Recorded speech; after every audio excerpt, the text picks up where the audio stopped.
So we continue reading about the court of Achashverosh. The Midrash picks up on at the time when the king sends letters to his provinces based upon his experience with Vashti, and he sent letters to all the king's provinces and to each province in its own script. There's a lot of letter writing and writing in the Megillah, and to each people in its own language, to the effect that every man should rule in his own home and speak the language of his own people. Rule in his own home. Kol ish sorer bebeito umedaber koloshon amo. He's going to speak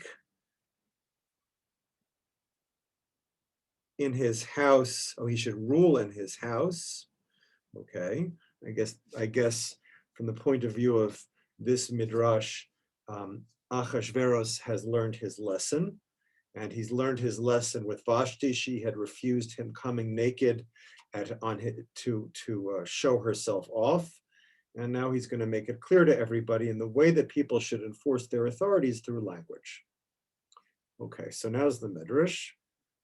Midrash says, I'm reading from a different translation with the Hebrew, but I'll just leave the English here. B'yishlach Sfarim el kol medinot hamelech, and he sent Sfarim, books, letters, Sfarim, I guess dispatches, to all of the countries of all the states under his rule. Amar Rav Huna, Achashverosh dat srucha haitalo. Rav Huna says that the irrationality of this desire, I'm reading the Art Scroll, so that's already a perush, that's already a commentary, let's go with it. The irrationality of this decree demonstrates that Achashverosh had a confused mind. Guess the Meforshim are trying to understand, what does it mean, a dat srucha? Doesn't it mean something disgusting? Or am I getting it wrong? Let's see. Minag sheba'olam adam mivakesh le'achol adashim v'ishta mivakeshet le'achol afunim. So it's the way of the world. What's the way of the world? That a man will ask for lentils, and the woman will want to eat beans.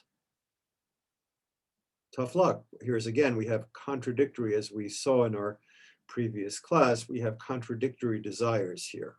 One wants beans and one wants lentils.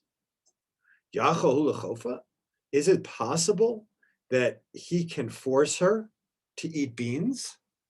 Can a husband force his wife to eat beans?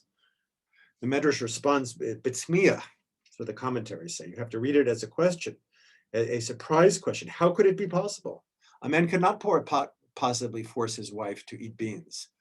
People who are watching with spouses, do not try this at home. Lo madhi boya he of them. Whatever she wants, she does. She does what she wants. He wants beans. She wants lentils. I guess the question is, will she feed it? Will she feed him? Will she feed him lentils? Will she make 2 portions?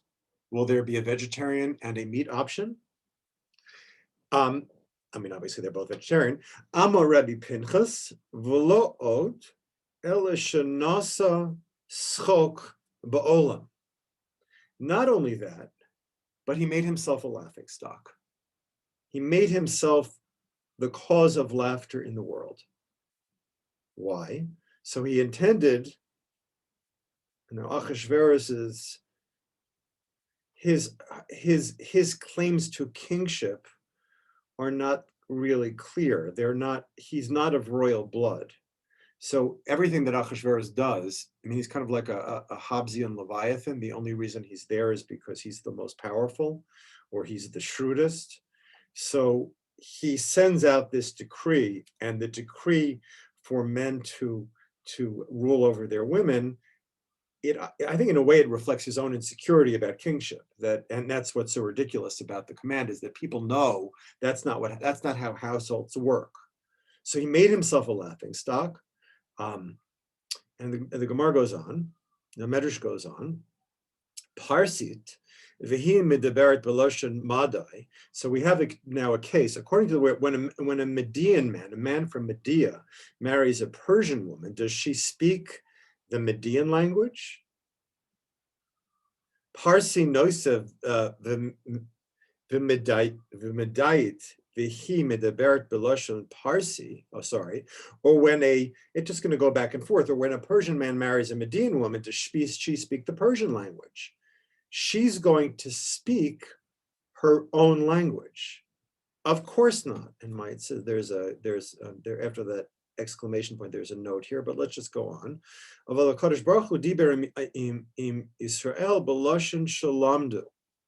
the Holy One, blessed be He, spoke with the nation of Israel in the language which they had learned. It says in the verse in Exodus, Anochi Hashem Elokecha, Lashon Yechonech. So that employs the phrase, employing the phraseology that uses the word Yachanach, and Yachanach is the commentators explain is Egyptian.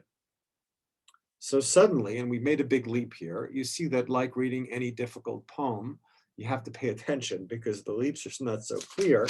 But we went from a woman, of course, not agreeing to eat food she doesn't like, to a woman, really, it seems that she defines the house. That is, he has to accommodate himself to her. I saw in a commentary that said, well, women don't leave the house. So of course, men have to accommodate themselves to the woman. That's a pragmatic explanation. Another explanation may be that the house itself is defined by the feminine, which I think makes sense, especially in a rabbinic world in which women are teachers of children at an early age. Of course, men are as well.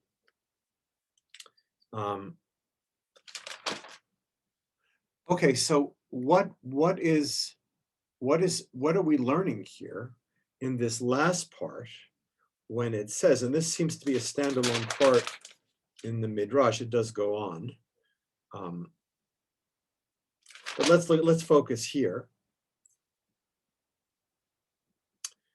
The feminine does not accommodate itself to the masculine in the way that Achashverosh wants.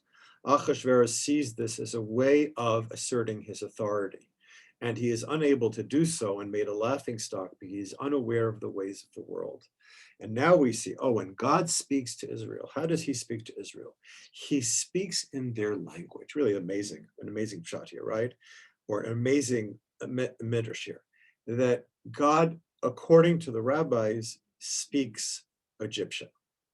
Why does he speak Egyptian? So God is the masculine, Israel here is the feminine. They're coming from a different culture. They speak a different language. People are defined by the languages that they speak. And speaking to people in the language in which they speak is so important for teaching. So really, this part of the Midrash is a lesson in pedagogy. That if you want to know how to teach somebody, if you want to be able to teach somebody, you have to speak their language. Bad leaders are bad teachers. It goes without saying, because bad leaders don't teach people that they have to be autonomous. What's the connection between being autonomous and somebody speaking their own language? A teacher knows that if her students are going to become autonomous, they have to begin to do so in their own language. They have to be addressed in their language. As teachers, we don't simply give students a role to play. We don't just give it to them. We accommodate where they are. Bad ego psychologists, they're kind of Freudians called ego psychologists. And what happens is they model a role of the healthy ego, and the person in analysis is supposed to emulate that. The only problem with that is it's not their ego they're taking on, it's somebody else's. And what happens when you take on somebody else's ego? Well, somebody else's ego, speaking in Freudian terms, is not going to be able to deal with your id, with your desires, with your drives. So this becomes then not only a lesson, we learn a little bit about Achashverosh here, about his insecurity, about the way he does not understand the way of the world. He doesn't understand women. All he understands is the assertion of his own authority. And we see, secondly, that God is the story of the bad leader and the bad pedagogue, the bad teacher, is a model for the good leader, and the good leader is God. And of course, the idea of there's an idea of imitating God, of emulating God's ways. And as teachers, all of us as teachers, we have a responsibility to emulate God's ways in when we teach, being able to speak to the person to whom we are speaking. And that's also with ourselves, to speak to the person who we are in the language of who we are, and not to try to replace who we are with somebody else. Can't do that.